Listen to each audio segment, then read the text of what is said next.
Okay. Hi, everyone. My name is McDonald. So I'll be covering DOM manipulation. Um, so to get started, we'll look at what is DOM manipulation. We'll look at the tools that we have at our disposal. We'll look at DOM manipulation in application. Then we'll clarify why would you want to know more about the DOM, and obviously we'll look at the summary. Now, to get started, with HTML DOM, JavaScript can access all elements of an HTML document. So that's from the body, the main, the nav, the footer, whatever that is on the document page. Now, when a page is loaded, the browser creates a document object model of the page. The HTML DOM is structured as a tree of objects. So to help you see or have an understanding of what this is, have a look at this image here. So this is how the HTML is then rendered on the page. So all the other elements pertaining to that particular HTML page that you have are then branches of that tree. So DOM manipulation is the ability to give you the ability to get into the tree, cut the branches that you need to cut, graft in some new branches, or modify the currently branches that are there. It also allows you to react to certain events that happens in the branch or in the HTML page.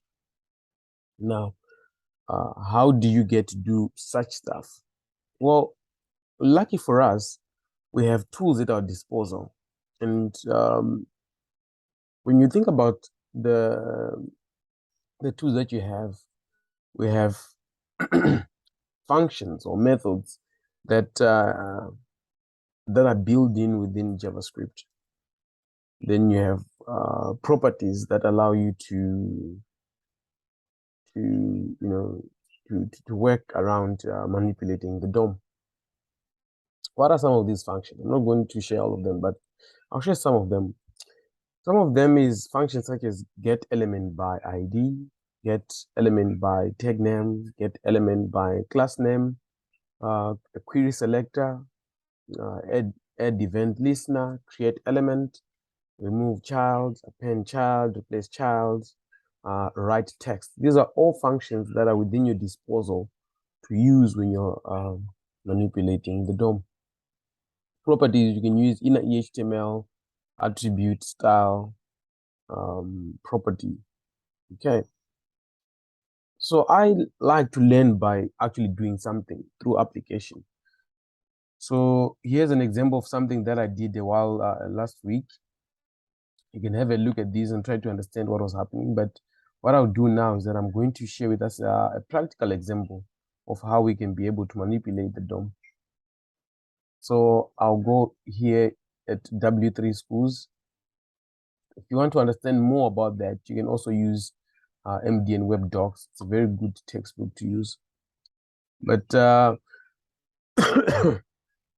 get an understanding of what we're dealing with here, I'm just going to do an illustration using W3 Schools, because they do give you the option of actually working on their site. So we have an HTML body here. It's very tiny. Normally, what happens is that you need to open you need to have a separate JavaScript file that is linked to your HTML page, and then you have your JavaScript in that file. But in this case, I'm just using W3 Schools. They've embedded the JavaScript within the script tag. So I'm just going to delete that because I don't need that. I'm going to write my own JavaScript. I'll run that, then it removes that append. I'm just going to give this an ID of head, just like that. Then something else that I want to do is add a button with the class of submit, like that.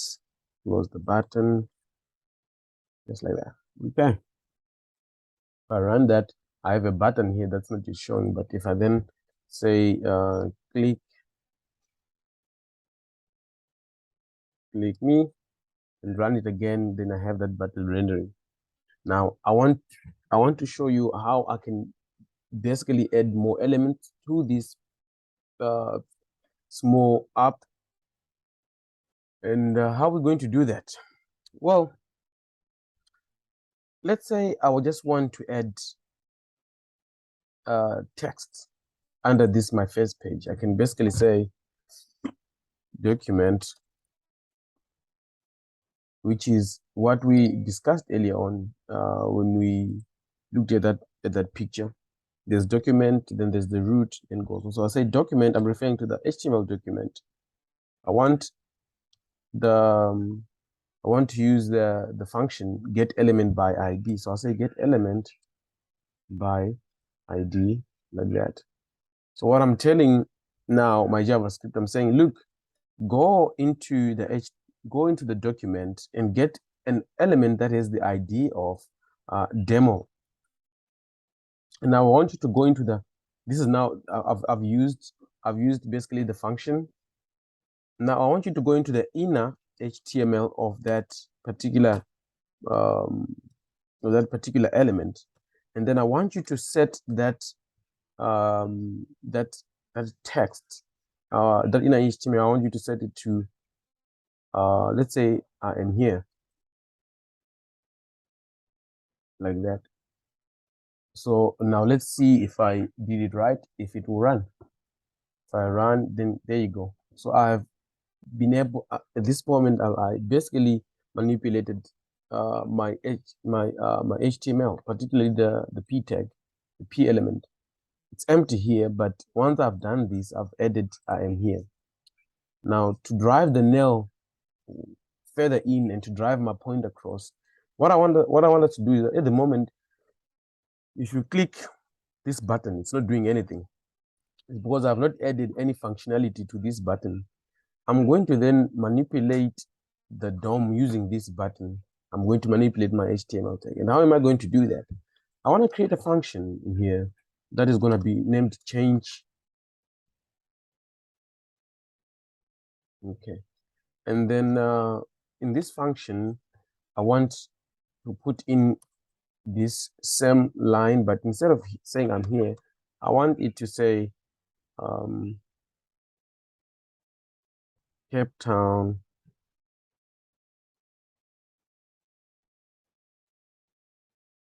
is lovely,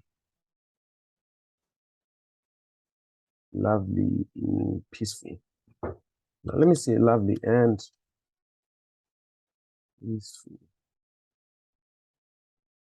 city. You will find peace.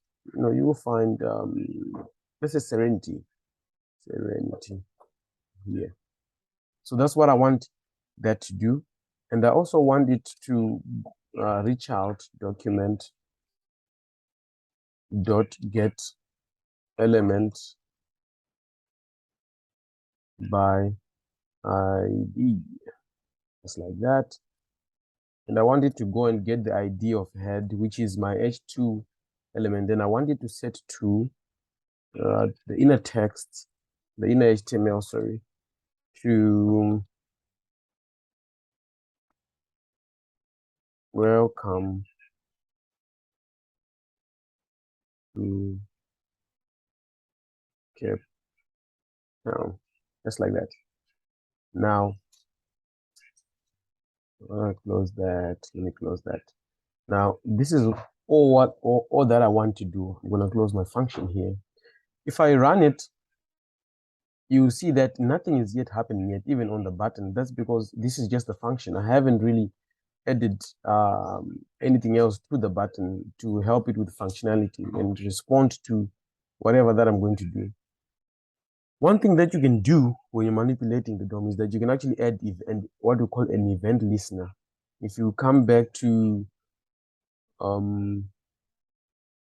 this, you see that one of the functions that we have is add event listener, which basically waits for you to for a user to do something on the page. It listens for any events that happen on the page. So I will say document, and I want to go to the button document dot. This time around, instead of using get element by ID, I'm going to say query selector. Query selector, which is a very vibrant way of using other than using get element by ID. I normally use the query selector because it's much more robust. So now when you're using the query selector, it's very important to use the same sign that you use when you're doing your CSS. For example, for an ID, it's a hash. For a class, it's a dot. So I'm going to say dot, go and get a class that has the name of submit, just like that. Now, what do I want to do?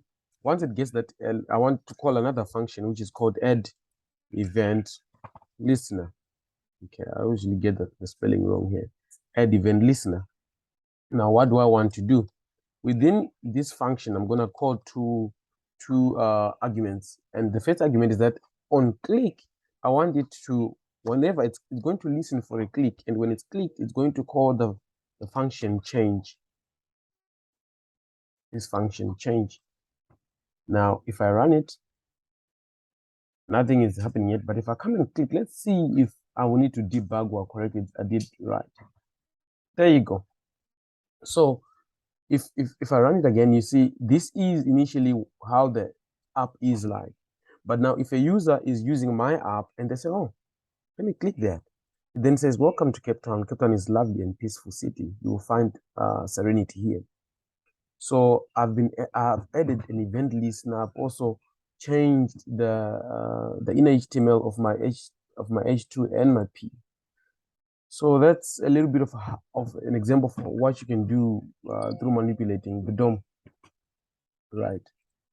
So to finish this off, in summary, I could say, we've reached the end of our study of the document of DOM manipulation. This should give you a bit of an understanding of how to go about it. You can obviously get your hands dirty and find out more about what you can do. This is just an example of something that I built earlier on. Each time that you click the sales, the revenue, or the expensive, it opens up, it reacts to whatever you're doing. I added an event listener. I think that will be all. Thank you for taking your time to listen.